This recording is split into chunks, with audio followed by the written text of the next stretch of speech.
So this is linear elastic system response, where the force in the spring,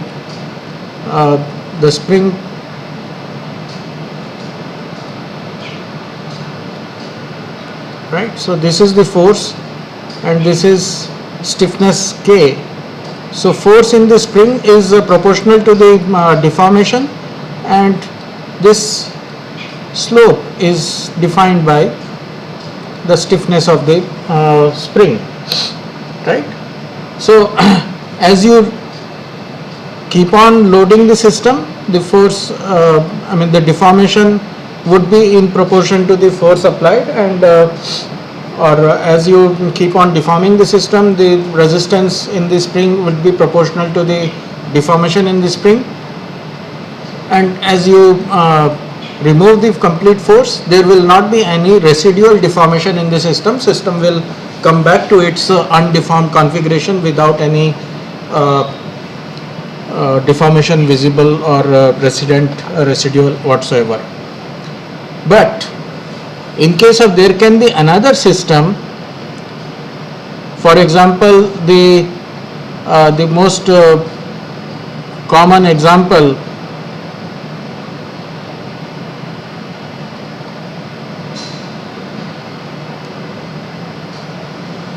sorry, this is not the,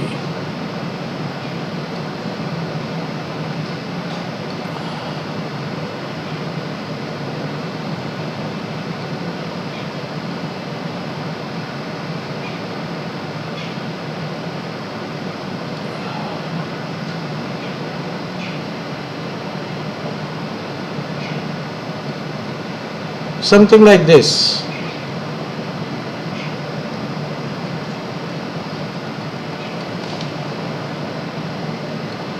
Right? So what is the difference between this? The stiffness, the force in the spring is dependent on, of course it is dependent on the deformation, but the stiffness, the constant of proportionality, it is no longer proportional, and instantaneous constant of proportionality, the tangential stiffness, is function of the displacement. So in case of for non-linear system, Fs is equal to, of course the displacement is going to be there, but it is, stiffness itself is a function of displacement. So at different times, different deformation, your stiffness coefficient is changing, right? And that's how it will keep on changing. So this is a non-linear system, and it cannot be, the stiffness has to be known as a function of the deformation. So at different deformation levels, the system will have different stiffness. Can you think of any system that exhibits this response? And this is still, see, this is non-linear, but it is still elastic. If I unload, if I remove the load from this structure, it will again come back to its zero position. There will not be any residual deformation. So it is not essential that for elastic system it has to be linearly elastic. We can also have non-linear elastic systems as well, right? So of course Hooke's law doesn't apply here. Hooke's law is applicable only for linearly elastic systems. So things become a little complicated when you deal with non-linear elastic systems. And when we talk of inelastic system, non-linearity is of course built in. What is additional dimension that enters the discussion is that the system will have residual deformation after unloading. Even when load is removed, entirely removed, system is completely free of any loading. Once the system has entered into inelastic range, the system will never return to its zero deformation position. There will be some residual deformations in the system, right? So that is what we refer to as inelastic system. Now, inelastic system, obviously it is going to be non-linear, but when I say non-linear, I am talking about the complete range of the deformations. So it can very well have bilinear behavior. So this is also non-linear. So if I try to, if the load changes its direction from this point, then it will begin to unload following the initial slope.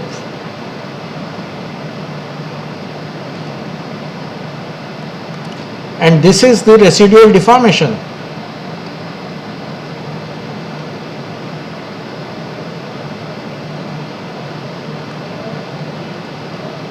Okay, what I should say.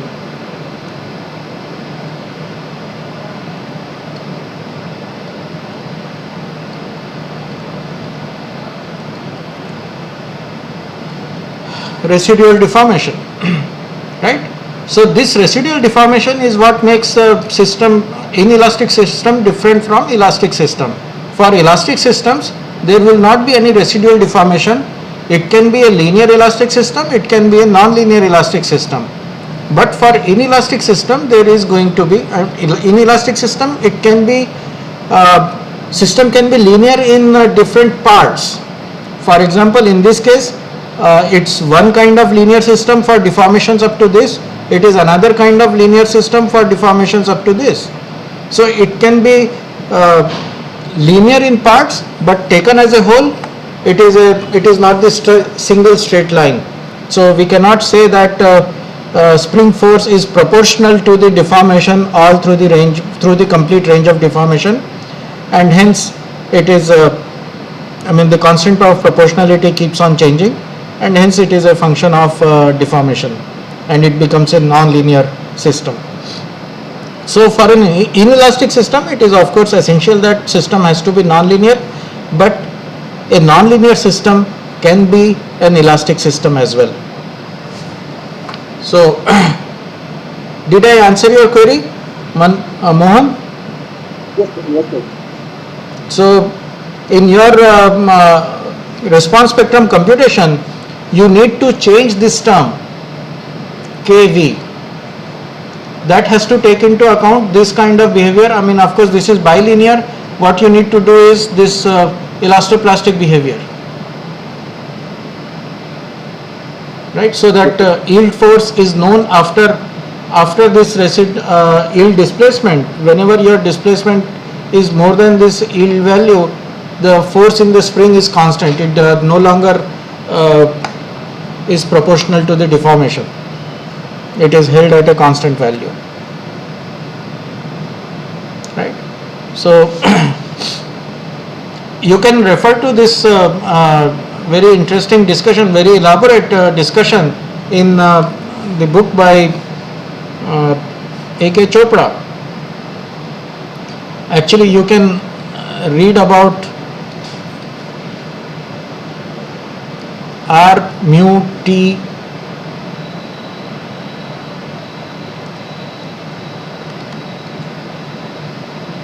discussion in book by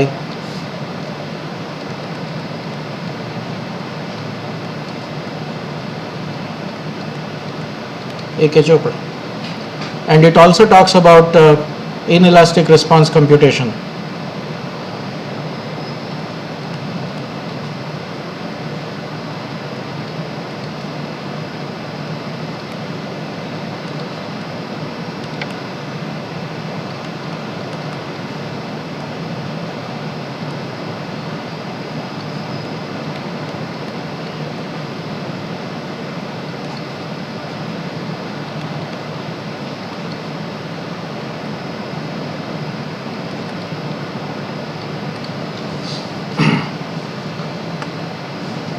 Right? You can also refer to, for inelastic response spectrum computation, if you like that flavor, you can also refer to the book by Ray Clough and Joseph Penzin.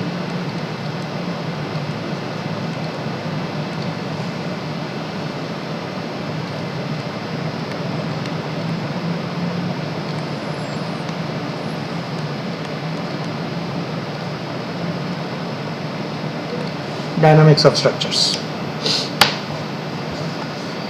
So either of these two books, Clough and Penzin do not talk about R mu and R mu T variation in great detail. Chopra discusses this in much greater detail. So you may like to go through that discussion in Chopra's book. And Chopra's books, pirated versions are available online.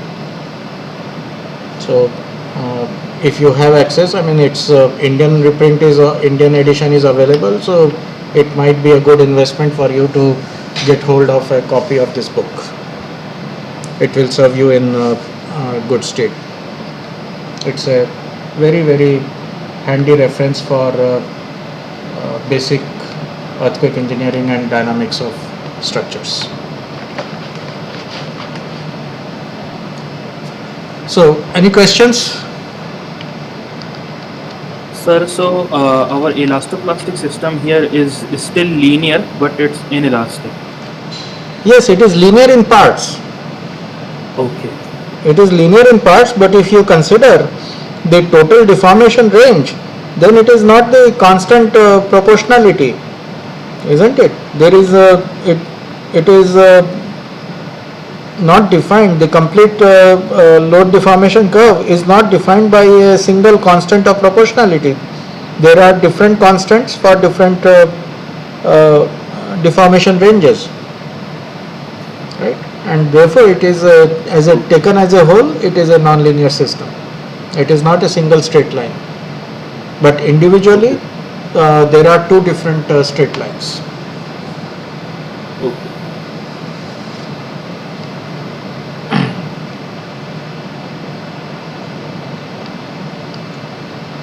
Okay, so let's start with our discussion. We were discussing about concept of natural period before I lost my connection. So natural period. So Ravi, you were saying something about natural period yesterday.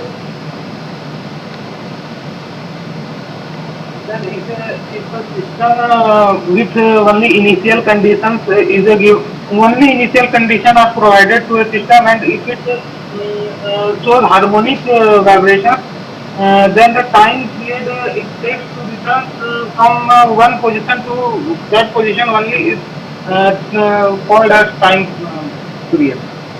Okay, good.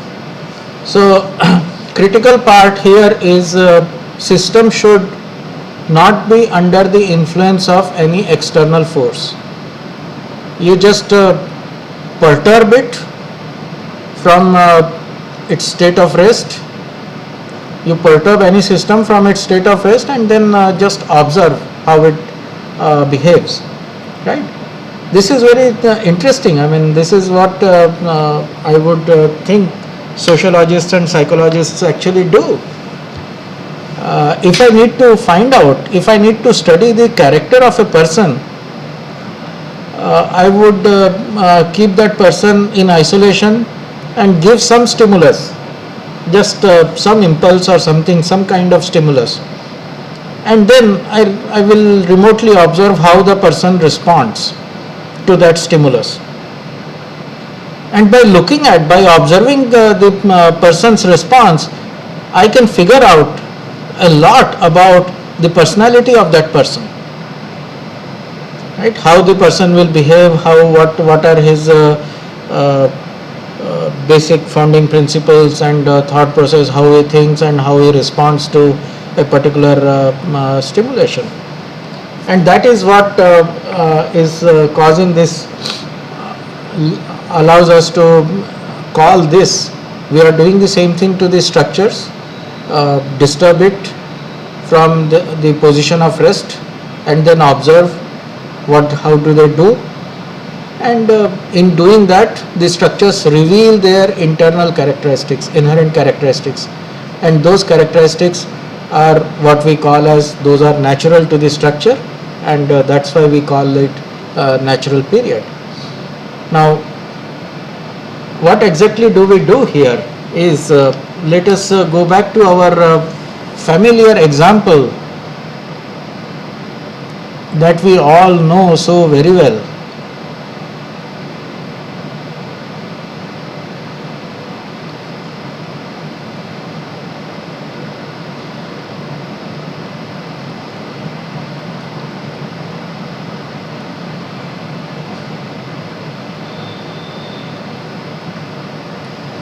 Simple pendulum.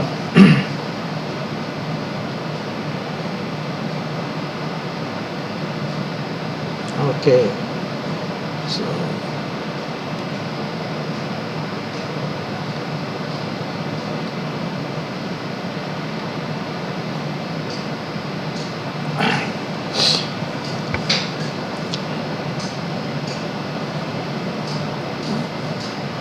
can you tell me about the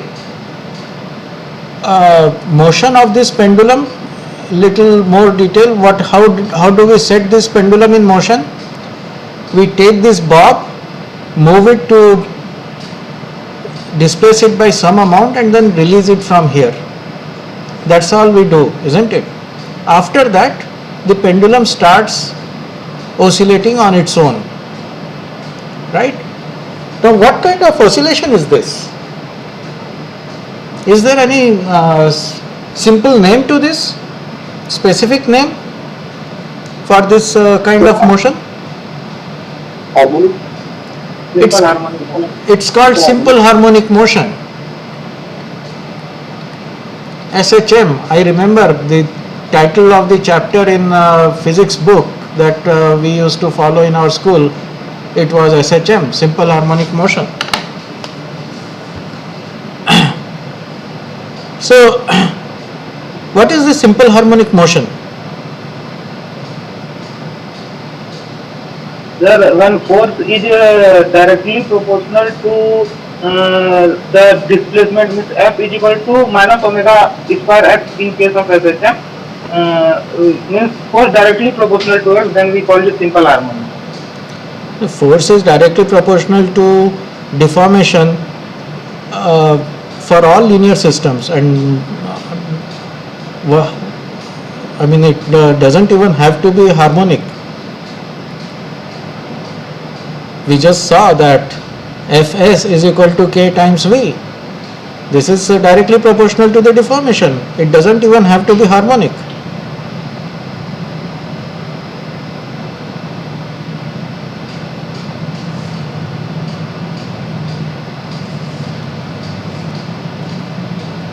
Right? So first thing is it has to be oscillation. Oscillatory motion is required, and when the oscillations are such that see, when you look at the pendulum, you only look at the motion of the bob. What you do not pay attention is that it is the entire system. I mean, this thread is also a part of the system as much as this bob, and every single point on this thread is a part of the system, right? It's not just the bob which makes this pendulum. So this entire system is executing simple harmonic motion, and that means what does it actually imply? Every single point on this system, be it this point on the thread, or this point on the thread, this point on the thread, or even this point on the thread, they all move in unison. It's a synchronization, it's completely synchronous, right? All of these points will achieve their position of extreme position of maximum displacement at the same instant of time. Each of these points will reach the mean position at the same instant of time, and similarly when the bob moves to the other direction, each of these each point on the system will reach the extreme position at the same instant of time. So what does it mean? Every single point on this system is executing this oscillatory motion, harmonic motion of the same frequency. It's not that it is the natural period of just this bob, it is as much the natural period of this point of the thread as well as the natural period of motion of this point of the thread close to the support, right? Amplitudes may be different, they all move by the same frequency, but the amplitudes are different. This amplitude of point at this point is at this point on the thread is of course very small, but it takes as much time to complete the oscillation as the extreme position which has the largest magnitude of displacement, right? So the point is, the important crucial point to note here is that every single point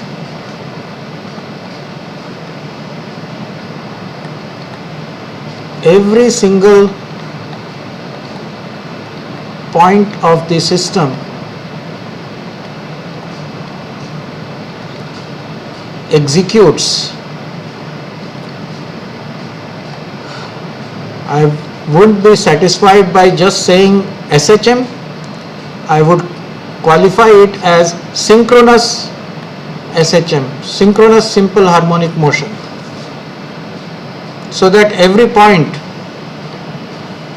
is completely in phase, right? They reach maxima at the same time, they reach minima at the same time, and they cross the mean position at the same instant of time. That's a very very spatial kind of a motion, right? If you look at it, every point moves by the same frequency, same natural period. The amplitudes are different, but they complete the motion. Every point completes the motion in the same amount of time, irrespective of the amplitude. So, being curious, we throw this question to the structure, any structure that is defined by this inertia properties and this elastic properties. That is what we need. This is for storing the strain energy, and this is for storing the kinetic energy, and entire oscillation, as we know, is interplay between transfer between kinetic energy to potential energy and vice versa, right? So we examine possibility.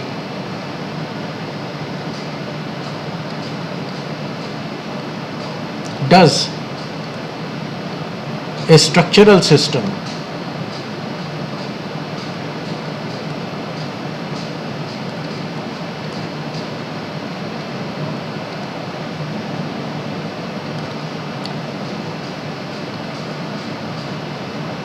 characterized by inertia M and stiffness K admit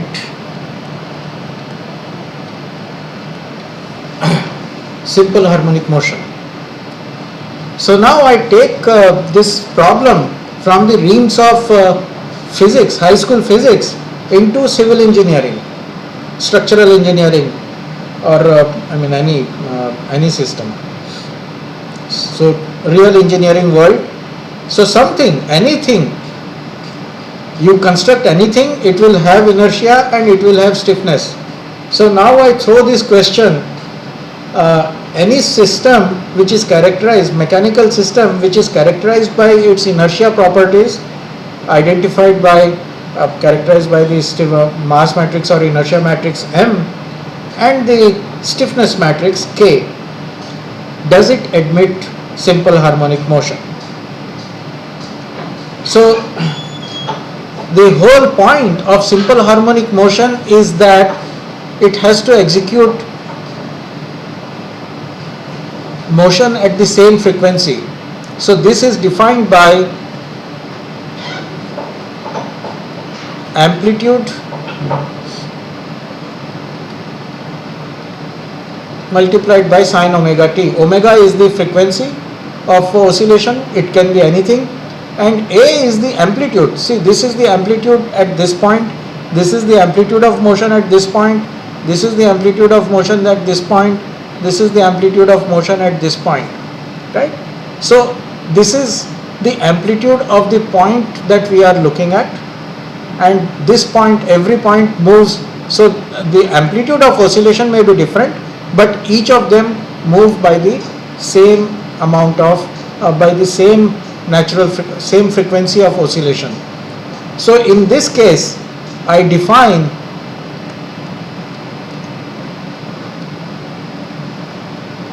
adopt variable separation form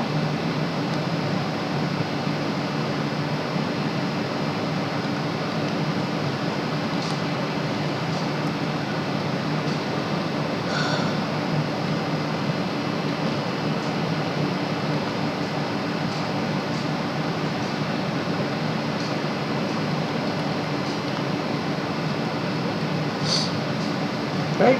So this is what we call as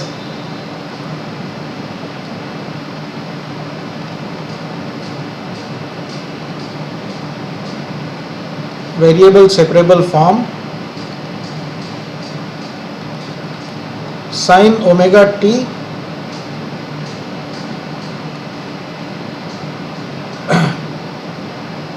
harmonic variation time dependence. So V as a function of t, so time dependence, we need a specific kind of time dependence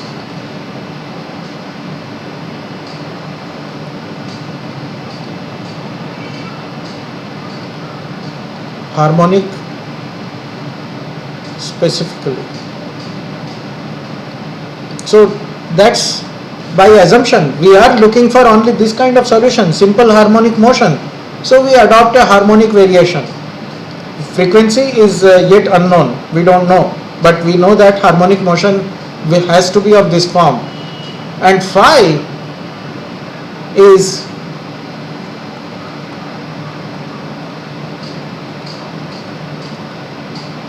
the amplitude, or I would rather say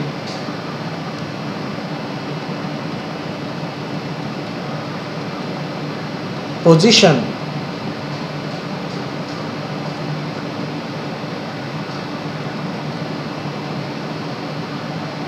dependent amplitude of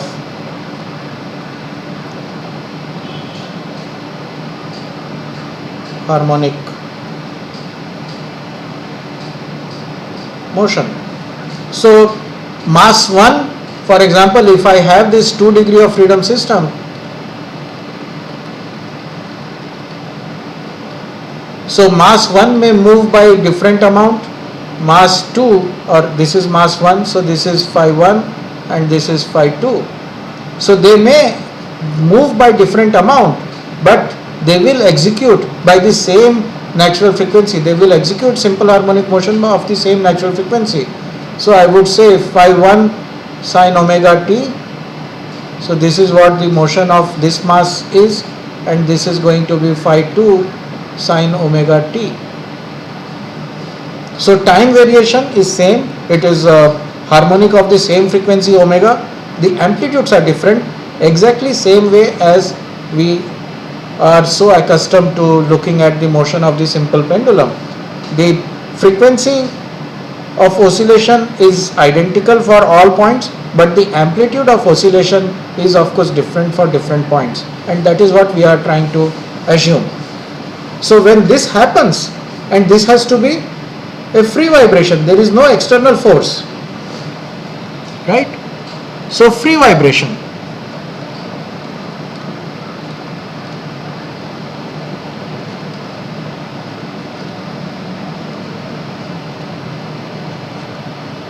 No external force. So in that case, what happens is if V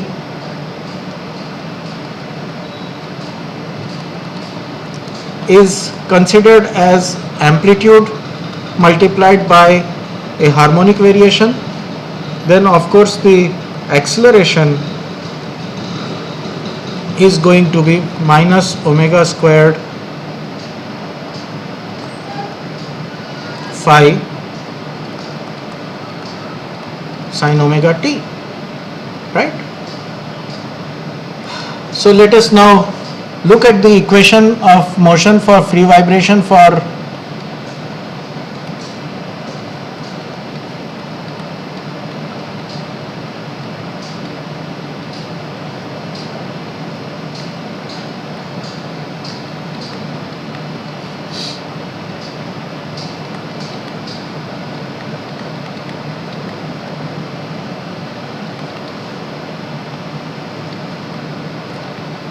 we leave out the damping from consideration.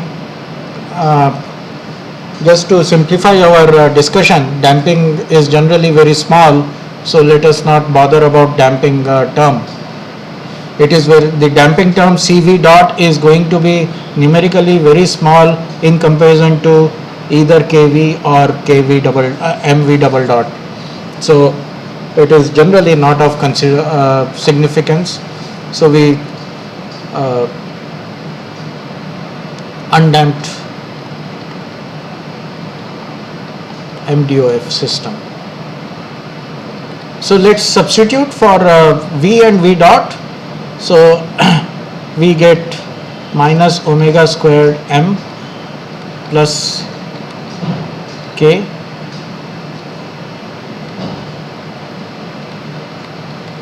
phi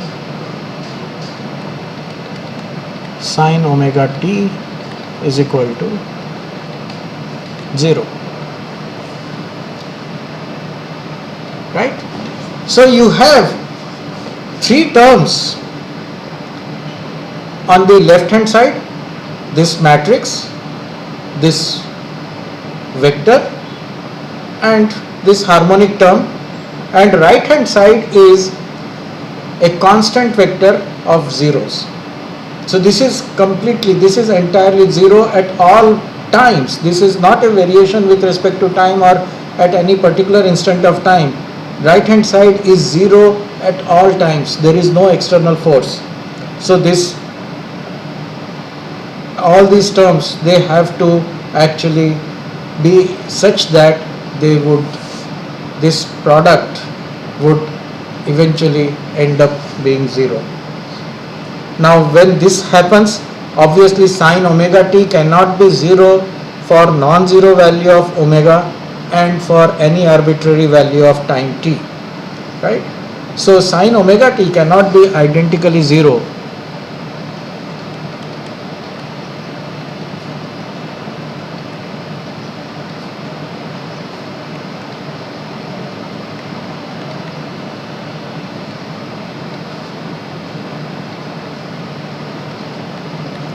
For any arbitrary omega and t. So obviously this is ruled out, sine omega t cannot be zero. Now if phi is equal to 0,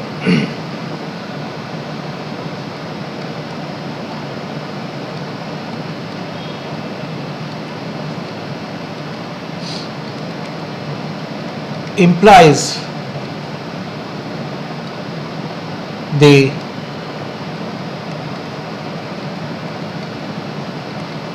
at rest solution. So all masses, they are not moving at all. They are all staying put at their position of rest. So there is no motion at all. So this is at rest solution,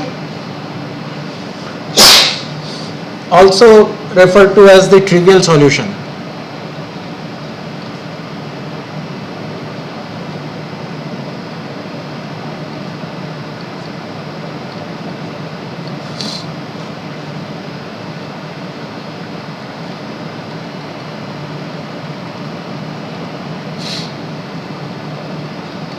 trivial solution, that means it satisfies the equation, but it is not of interest, because that is the position of rest and there is no deformation happening whatsoever.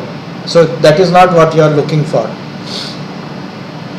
So in that case, the only way when phi can be a non-trivial vector, non-zero vector, and still it has to be this product, this matrix and this product has to be equal to null vector, that can only happen when this matrix is a singular matrix. So that only leaves that minus omega squared m plus k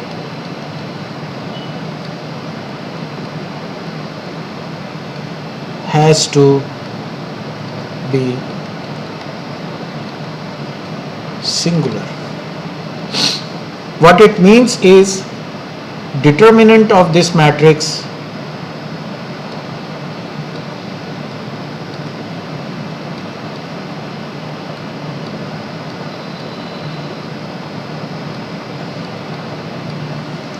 is equal to 0, right? So this is known as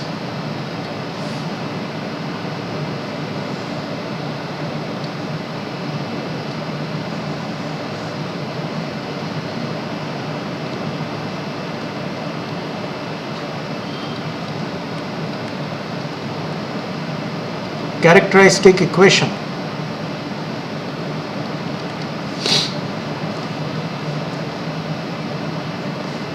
This is polynomial.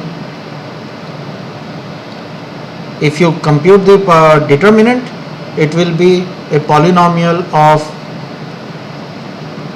degree n.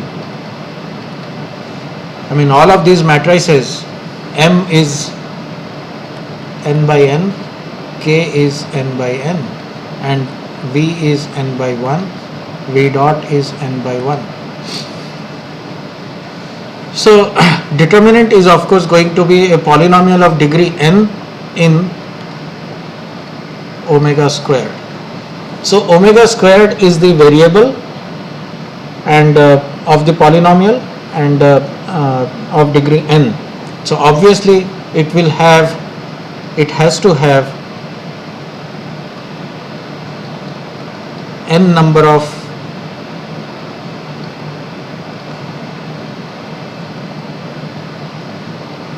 roots,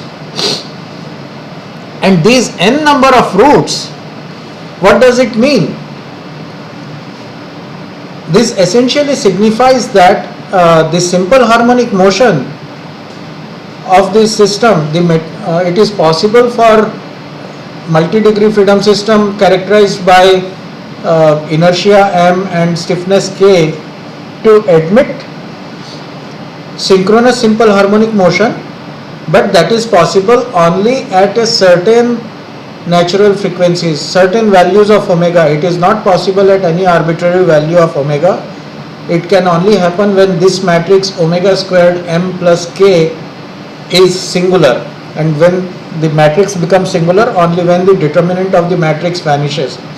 Now m is of course a constant matrix of constant coefficients, k is a matrix of constant coefficients, the only thing variable is omega squared. So there will be certain values of omega for which this determinant will vanish, and those values, those are the roots of this characteristic polynomial, and those values of omega squared and by extension the positive square root of omega square, those indicate the frequencies at which simple harmonic motion would be possible for the system. And this is obviously a function of, this depends on the mass and stiffness distribution of the system. So you change any of these mass and stiffness, its natural frequencies will change, right? So that's an inherent characteristics, natural tendency of the structure, and that is what is revealed when you perform this free vibration analysis. and that fetches you n number of roots for, I would say, omega square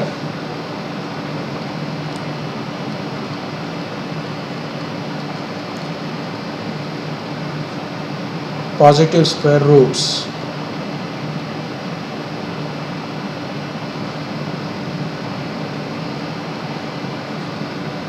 give you natural frequencies.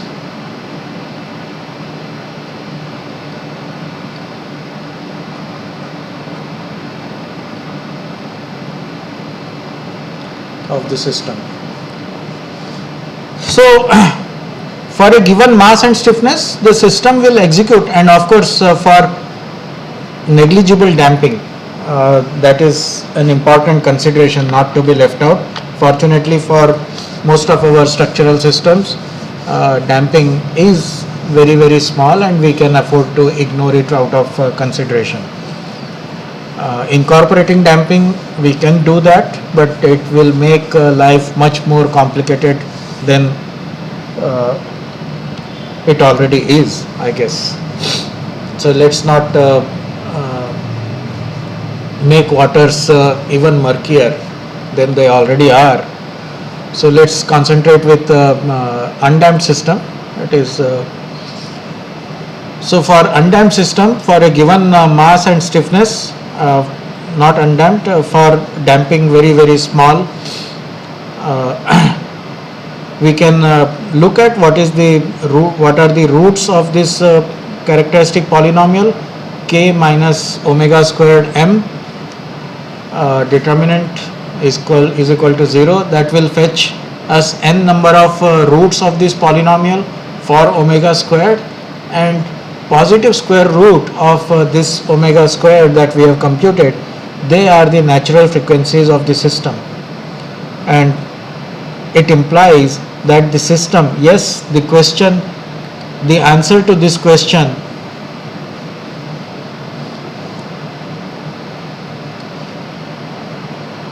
does the structural system admit simple harmonic motion? The answer to that question is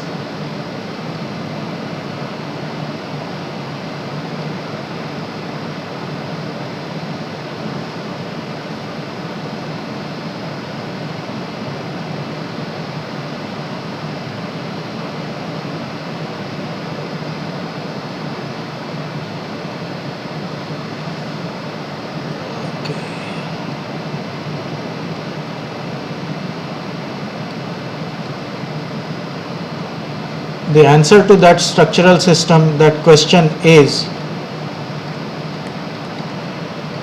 unequivocal yes, but only at a few frequencies known as, which are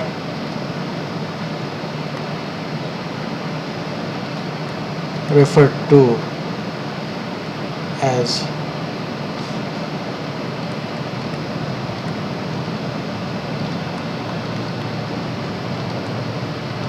natural frequencies.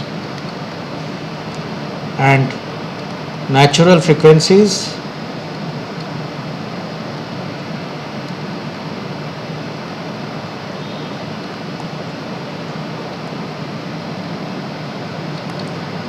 depend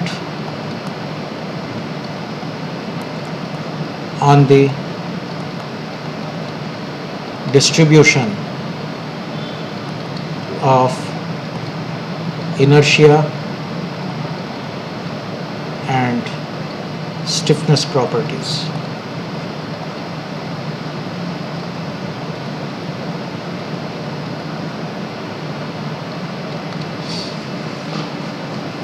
Right? So that's all. So problem is solved, isn't it? In order to use a response spectrum or design spectrum for our calculations, we needed time periods or natural frequencies. So now we know how to, at least in theory, we know that every structural system will have natural frequencies, not just a single degree freedom system.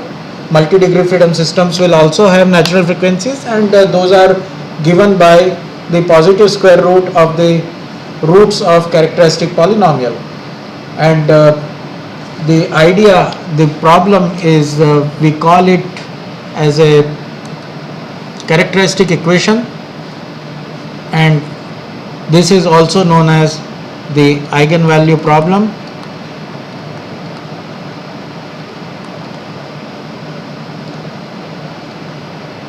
Eigen is the German word for character. So that's a characteristic value. So eigenvalue is also referred to as the characteristic value of the system. It reveals, as I said, inherent character of the system, how it will respond to any external stimulus. That is revealed by the character of the system, and these eigenvalues, the positive square root of course gives you the natural frequency, and reciprocal of that is proportional to the natural period. And once we have this, we are in a position to figure out what to do with design spectrum. There is still some ground to be covered before we know how to use design spectrum for calculating the seismic response of multi-degree freedom system, but at least we have now been able to overcome the first stumbling block, how to get the natural period or from multi-degree freedom system, or what do we mean by natural period, how do we compute the natural period or natural frequency of multi-degree freedom system, which will allow us to pick up appropriate spectral ordinates from the design spectrum. So eigenvalue problem, solution of eigenvalue problem is the via media. I mean that's the tool that we use for solving this problem, and we just discussed how do we arrive at this eigenvalue problem for this system. Eigenvalue problem is a general structure. It's a mathematical structure, and that class of problems is referred to as eigenvalue problem. And eigenvalue problems originate in several different fields of science and engineering, and their interpretation of course depend on the origin of the problem. And here we have been able to figure out how the eigenvalue problem crops up in the problem of vibrations. So in the vibration problem, mechanical vibration problem, it is the problem of natural frequencies, computation of natural frequencies, which is which leads to this eigenvalue problem. And we will take a detour here from the vibration problem as such. We will spend little time, dwell a little longer on this eigenvalue problem and its solution, because this solution is critical.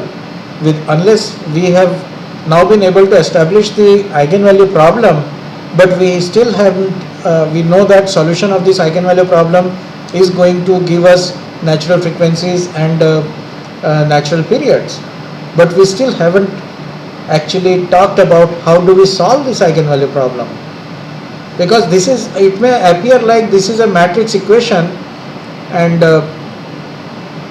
it may look like this, k minus omega squared m, this is a matrix, multiplied by phi, this is equal to 0. So this may look like a simple simultaneous equation, algebraic simultaneous equation, isn't it? Ax is equal to b, where b is just vector of zeros, right? So this is something that you all know how to solve, isn't it? Ax is equal to b. Gaussian elimination and Gauss cycle iteration and whatnot. So shouldn't be so difficult. The problem is this matrix, by definition, when you are looking at eigenvalues, this matrix has to be singular. So this matrix is non-invertible and therefore the solution is not unique. You cannot solve this system of equations. This is a algebraic coupled simultaneous algebraic system of equations, all right, but this is a singular set of equations and you cannot solve this system of equations like you do for this simple Ax is equal to b when A is a positive definite matrix. In this case, this matrix is not positive definite, and this there is no unique solution to this. There are actually multiple solutions to this, and that is what we will dwell upon a little longer. How do we solve this system of equations, solve this eigenvalue problem? Solution of AEP, that stands for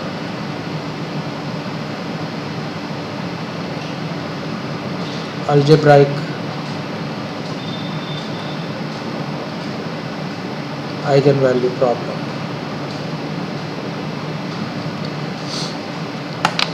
So I will only discuss a very elementary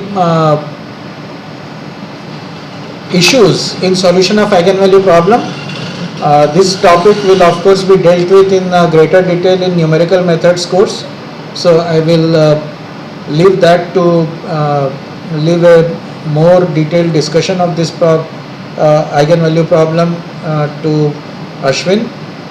But just to get started and so that we can get our we know how to get these numbers for working with for the purpose of earthquake resistant design and use of design spectrum, we will just try to cover some basic rudimentary elements of solution of eigenvalue problem, and then again we'll come back to this topic of design spectrum and its use for seismic analysis.